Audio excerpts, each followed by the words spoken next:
Kembali lagi bersama kami di Regia Finansial. Pada video kali ini kita akan membahas apa yang bisa kita temukan di laporan keuangan untuk kuartal ketiga dari saham Ekad atau PT Eka Dharma International Tbk. Nah, ini laporan keuangannya seperti biasa. Nah, ini ada disebutkan presiden direkturnya. Presiden direkturnya itu Pak Judi Wijaja Leonardi. Nah, kemudian ada direkturnya itu Pak Leping. Ini Lepingnya ini ya. Bu Leping. Kemudian ada kantornya di kawasan industri Pasar Kemis di Tangerang ya. Kemudian kita lihat ini ada aset lancarnya.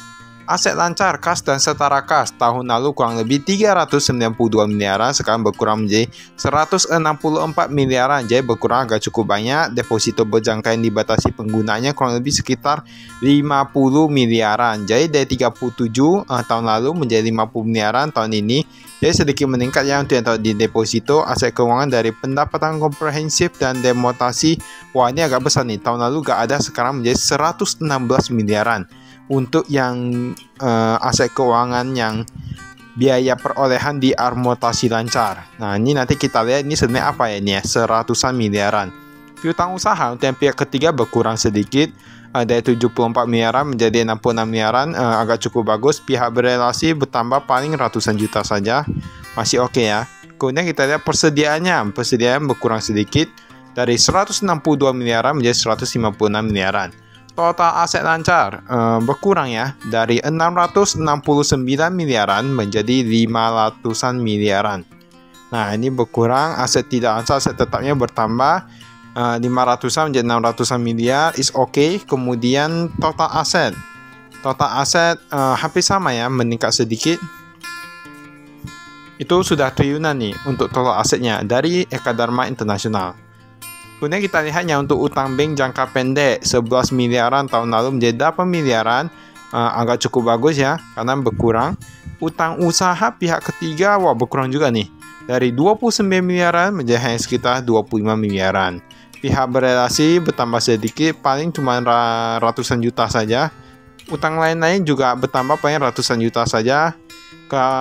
Kemudian liabilitas sewa bertambah paling 70-an juta saja. Total liabilitas jangka pendek. Nah, berarti kalau kita lihat totalnya ini menurun ya. Dari 56 miliaran menjadi hanya 47 miliaran untuk tahun ini. Jadi cukup baik. Untuk total liabilitasnya itu dari 108 miliaran menjadi hanya 95 miliaran. Jadi tadi asetnya 1 triliunan, hutangnya cuma paling miliaran saja. Masih bagus ya kalau mau kita bilang. Ini total ekuitasnya 1,126 triliun. Nah, 1,1 triliunan.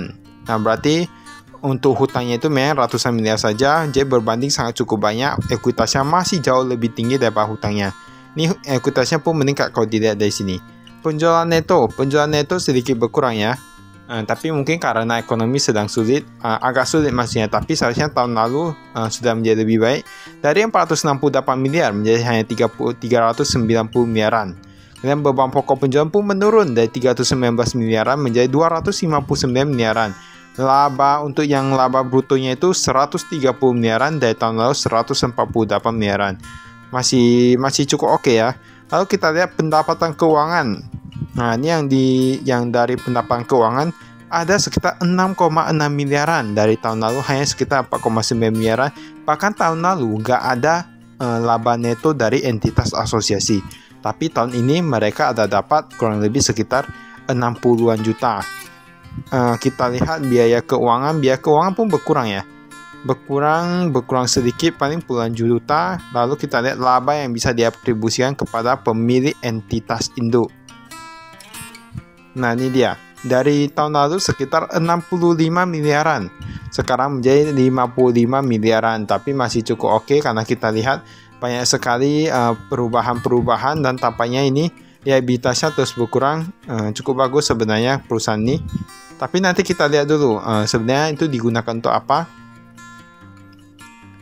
Penerimaan kas dari pelanggan tahun lalu 475 miliaran, sekarang menjadi 398 miliaran. Berkurang sedikit ya. Pembayaran kepada pemasok pun berkurang sedikit, 300-an miliar menjadi 200-an miliar. Pembayaran kepada karyawan, nah berkurang sedikit juga ternyata. berkurang paling ratusan juta. Kalau kita lihat ini kas neto dari aktivitas operasional. Jadi yang tahun lalu itu aktivitas operasional itu menghasilkan kurang lebih 76 miliaran. Untuk tahun ini mereka mendapatkan kurang lebih sekitar 55 miliaran. Nah, ini arus kas dari aktivitas investasi perolehan aset tetap. Mereka membayar nih 11 miliaran untuk mendapatkan aset tetap, pada tahun lalu cuma 8 miliaran, jadi ini agak cukup bagus. Bahkan ini ada penempatan aset keuangan biaya perolehan di amortasi yang kita bilang ya tadi ya. Ini ada sekitar 200-an miliar. Wah. Ini tampaknya kas neto untuk aktivitas investasi ini paling banyak. Pada tahun lalu cuma 17 miliaran, sekarang menjadi 245 miliaran. Paling banyak itu disebabkan karena penempatan aset keuangan biaya perolehan di amortasi. Nanti kita lihat sebenarnya aset keuangan apa yang ditaruh sekitar 200 miliaran. Bahkan sudah mau dibilang 20%-an dari total aset, hampir 20%-an dari total aset. Kemudian penerimaan dari pinjaman bank jangka pendek. Kemarin ada pinjam 54 miliaran, sekarang sudah menjadi 26 miliaran, cukup bagus ya. Penerimaan dari pinjaman bank jangka panjang meningkat sedikit, paling ratusan juta saja. Pembayaran dividen tahun lalu ada bayar 34 miliaran, tahun ini ada 30 miliaran. Pembayaran liabilitas sewa menurun dari 2 miliaran menjadi 1,9 miliaran, jadi masih oke. Nah, ini bagian yang umum. Nah, di sini kita bisa lihat sebenarnya perusahaan ini dia catat di bursa itu sejak kapan? Dari 1990. Jadi kurang lebih sudah sekitar 33-an tahun ataupun 30-an tahun. Jadi sudah cukup lama ya perusahaan ini untuk IPO. Belum lagi dari yang belum IPO ya. Jadi sudah berapa lama perusahaan ini? Dividen saham. Nah, ini ada disebutkan tadi ya untuk tahun-tahun berapa, ada di bagian dividen. Dimiliki ini entitas sana nih. Ada PT Eka Dharma Mitra Niaga, ada Fisco Industries. Wah. Nah, ini semua di Jakarta nih. Tapi ada yang di Malaysia. Malaysia satu untuk pemuatan dan pemasaran pita perekat. Kepemilikan sahamnya kurang lebih 77,95%. Bahkan ini ada yang dimiliki oleh Fisco ini untuk seperti cabangnya gitu. Dia di Malaysia juga untuk Fisco Marketing, pemasaran Fisco-nya. Ini ada Dewan Komisaris Utama Emily Bakhtiar, ada Komisaris Rudi Kurniawan Leonardi, Direktur Utama Judi Wijaya Leonardi, Direktur Blackpink. Jadi berarti perusahaan ini ada yang di Malaysia juga. Jangan-jangan untuk membantu mempermudah kegiatan maksudnya ekspor ataupun untuk menyebarkan brandnya gitu ya. Jadi bisa meningkatkan penjualan, jadi cukup bagus ya. Jadi kita lihat dulu apakah penjualannya di luar negeri itu meningkat atau tidak.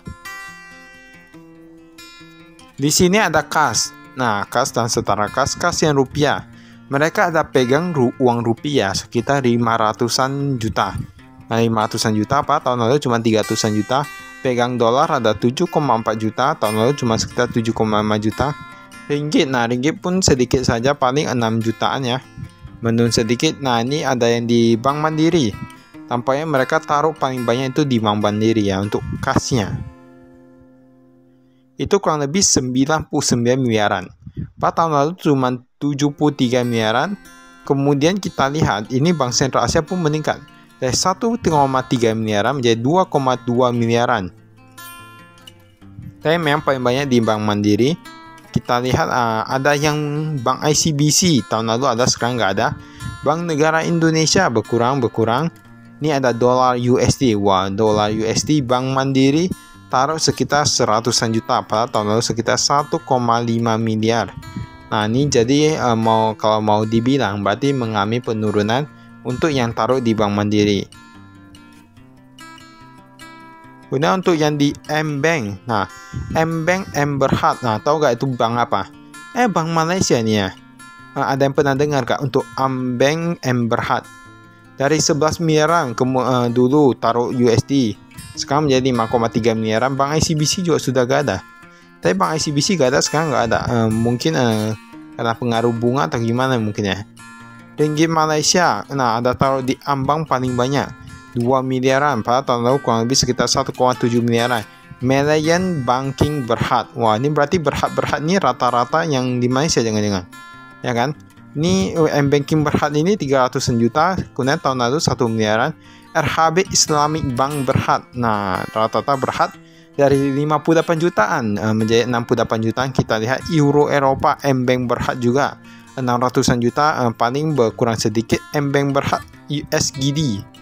Singapore dolar tadi sekitar miliaran ya. Ringgit Bank M Berhad.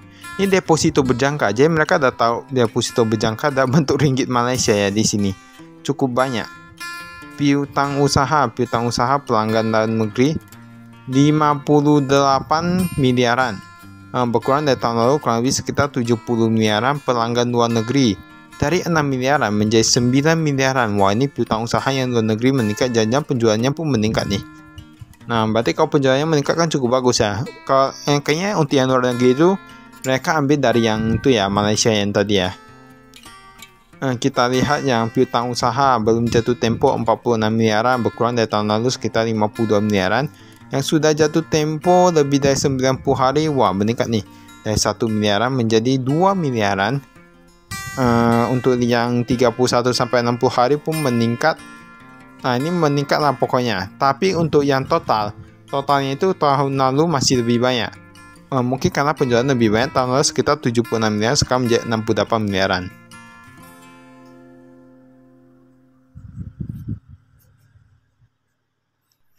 Piutang usaha dalam bentuk ringgit, dalam bentuk rupiah dulu. Rupiah ada berapa? Dulu 70 miliaran, sekarang menjadi 58 miliaran. Yang ringgit 5 miliaran, sekarang menjadi 9 miliaran. Berarti jangan deh entitas usaha tadi ya. Dan dolar Amerika 854 menjadi 900-an. Kita lihat lagi persediaan barang jadi berkurang sedikit 100 miliaran menjadi 96 miliaran. Barang dalam proses meningkat sedikit. Untuk totalnya dulu itu 162 miliaran, sekarang hanya tersisa 150 miliaran. Kemudian ini ada persediaan. Berarti di Malaysia ada pembuatan pita perekat juga ya. Lakban lah kalau mau dibilang untuk itu seperti lakban. Ini ada investasi pada entitas asosiasi. Nah, Fisco Marketing Thailand juga. Pemasaran juga, ini presentasi 45%. 723 juta. Bagian atas lakban itu siklus presentasi kepemilikan 45% ya. Berarti tadi kan Fisco itu ada di Malaysia ya. Ada di Malaysia, kemudian ternyata dia yang marketing itu ada di Thailand, ada di Malaysia juga. Jangan-jangan ini untuk memperbesar kancah internasional, penjualan di kancah internasional ya. Jadi tampaknya cukup bagus nih kalau penjualan di internasional itu meningkat. Ini ada taruh di obligasi. Oh, ini ada taruh di saham nih. Saham ada di Asahimas Flat Glass, PT Buana Finance. Selain kuotasian ada PT Siontek Eka Dharma Indo. Wah, ini luar biasa ya. Berarti untuk saham Ekat ini ada invest di saham juga. Nah, saham invest di saham ya. 7 miliaran ya untuk yang Asahimas. Ada Buana Finance 1,2 miliaran. Nilai wajar hampir sama dengan tahun lalu, berkurang agak sedikit saja. Paling tahun lalu itu plusnya 47 miliaran, sekarang menjadi 47,1 miliaran. Ini keuntungan neto yang belum direalisasi. Wah, luar biasa juga ya. Nah, sudah ketemu aset keuangan biaya perolehan diamortasi yang 200-an miliar itu ternyata taruh di obligasi negara Republik Indonesia. Tahun lalu gak ada, sekarang ada taruh 200-an miliar. Ada di PT Adira Finance juga, kurang lebih 30 miliaran. Berarti mereka taruh cukup banyak di obligasi dengan bunga 7% hingga 8%, mungkinnya 77%. Kita kali saja. Nah, kurang lebih dapat berapa itu? Paling belasan miliar ya kalau mau dibilang untuk bunganya per tahun.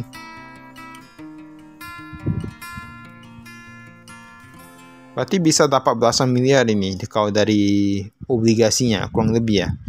Investasi saham kuotasian, tidak kuotasian.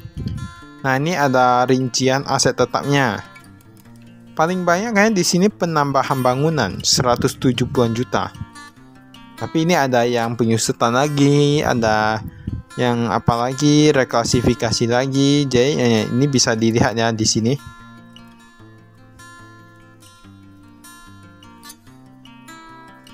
Nah, tadi kan 2023, ini 2022. Kemudian ini beban pokok penjualan 8,1 miliaran menjadi 8,4 miliaran. Beban penjualan dari 4,3 miliaran menjadi 3,5 miliaran. Cukup bagus, berkurang ya, tapi pokok penjualannya naik. Yang sama sebenarnya. Beban umum dan administrasi, wah ini meningkat dari 800-an miliar menjadi 1 miliar tadi ya. 800-an juta maksudnya.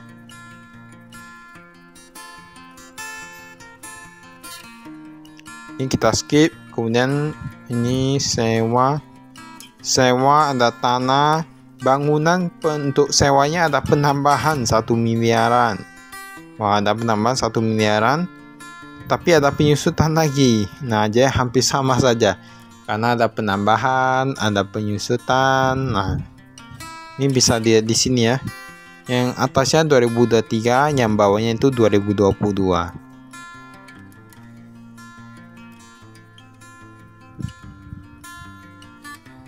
Liabilitas sewa saldo awal 18 miliaran. Nah, kemudian penambahan bunga 600-an juta. Saldo akhir menjadi 16 miliaran 334. Jadi meningkat dari tahun lalu ya. Ini biaya perolehan pangkat lunak dan lain-lain. Ini utang bank. Utang bank jangka pendek ringgit Malaysia M-Bank. Nah, 8 miliaran pada tahun lalu sekitar 11 miliaran. Jadi agak menurun. Ini PT Bank Mandiri. Dasar pemasok dalam negeri 13 miliaran dari 10 miliaran menjadi 13 miliaran. Untuk pemasok luar negeri dari 18 miliaran menjadi 12 miliaran. Ini untuk yang utang ya ini ya. Belum jatuh tempo 19 miliaran. Berarti kalau mau dibilang sebenarnya perusahaan ini cukup fair ya. Mengapa? Karena ketika mereka membayarkan utang itu lebih tepat waktu. Mereka lihat, nah ini lebih dari 60 hari sangat sedikit saja dibandingkan dengan tahun lalu. Bahkan menurun dari tahun lalu. Berarti ini cukup bagus nih. Banyak untuk bayar hutangnya itu lebih cukup bagus. Untuk rupiah itu mereka ada hutang 15 miliaran, pada tahun lalu 12 miliaran. Untuk dolar Amerika Serikat langsung dari 15 miliar langsung berasa ratusan juta saja. Ya cukup baik ya. Saya kalau mau dibilang overall masih cukup baik. Nah, ini tapi tingkat kenaikan gajinya agak dikit nih. Cuma 6%-an kalau di sini dikatakan ya, cuma 6%-an. Modal saham, jadi pemegang saham terbesar masih PT Eka Dharma Inti Perkasa 81,69%, dan sisanya itu di bawah 5% dan 18,31%, dan ini ternyata meningkat ya. Tahun lalu mereka cuma pegang 81,46%, tapi sekarang mereka pegang sekitar 81,69%, jadi meningkat beberapa persen nih. Berarti cukup bagus ya kalau mau dibilang. Ini pembagian saham bonus pada 1992 dan lain-lain. Kepentingan non pengendali. Penjualan neto pihak ketiga dulu 400-an miliar sekarang menjadi 300-an miliar. Pihak berelasi 600-an miliar menjadi 500-an miliar. Jadi penjualan tahun lalu itu kurang lebih sekitar 468 miliaran, sekarang menjadi 390 miliaran. Ini untuk penjualannya. Produk itu yang paling oke itu, yang paling jual, paling laku itu pita perekat. Nah, 374 miliaran, tahun lalu kurang lebih sekitar 454 miliaran. Kemudian ada lain-lain kurang lebih 15 miliar, meningkat ya dari tahun lalu kurang lebih 14 miliaran. Beban pokok penjualan, nah ini ada beban pokoknya, pemakaian bahan baku 222 miliaran dari 265 miliaran. Jadi menurun sedikit. Beban pokok penjualan menurunnya, mungkin karena penjualan menurun, jadi memang menurun untuk beban pokok penjualannya. BASF ini yang untuk lebih dari 10% nih. Ini ada gaji dan kesejahteraan karyawan dari 26 miliaran menjadi 25 miliaran, asuransi 1,4 miliaran menjadi 1,1 miliaran, perbaikan dan pemeliharaan meningkat, kemudian perjalanan meningkat, beban usaha. Tadi kan ada beban penjualan, jadi selalu ada dua ya, ada beban penjualan, ada beban umum dan administrasi gitu ya. Ini gaji, upah dan kesejahteraan karyawan meningkat nih dari 15,7 miliaran menjadi 16,7 miliaran, jadi meningkat kurang lebih 1 miliaran. Jasa profesional pun meningkat dari 1,2 menjadi 2 miliaran. Pendapatan operasional lain, nah ini ada pendapatan dari laba selisih kurs. Jadi kita lihat memang mereka dulu ada pegang dolar dalam jumlah banyak, tapi sekarang tampaknya menjadi sedikit. Berarti mereka mendapatkan laba selisih kurs kurang lebih 1,6 miliaran. Wah, cukup banyak, berarti perusahaan ini cukup pintar ya. Pada tahun lalu cuma 1,2 miliaran, sekarang menjadi 1,6 miliaran. Pendapatan dividen sedikit menurun dari 300-an juta menjadi 200-an juta. Pendapatan sewa meningkat dari 152 juta menjadi 173 juta. Laba penjualan aset menurunnya, tapi kalau mau dibilang jumlahnya menurun, mengapa? Tahun lalu kurang lebih 2,7 miliaran, sekarang menjadi hanya 2,1 miliaran karena dulu itu ada laba penjualan yang seperti dijual gitu ya, jadi agak banyak ya. Dan ini biaya keuangan, bunga pinjaman bank menurun juga dari 637 juta menjadi 630 juta saja, jadi rata-rata menurun nih. Ini kita skip. Nah ini tampaknya udah sampai yang rangkuman ya.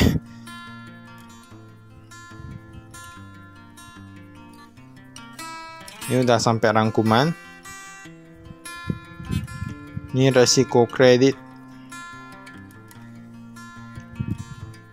Tapi memang ada perusahaan yang berani hutang dalam jumlah banyak, ada juga perusahaan yang tidak terlalu berani karena takut ketika situasi tidak bermasalah nanti ya.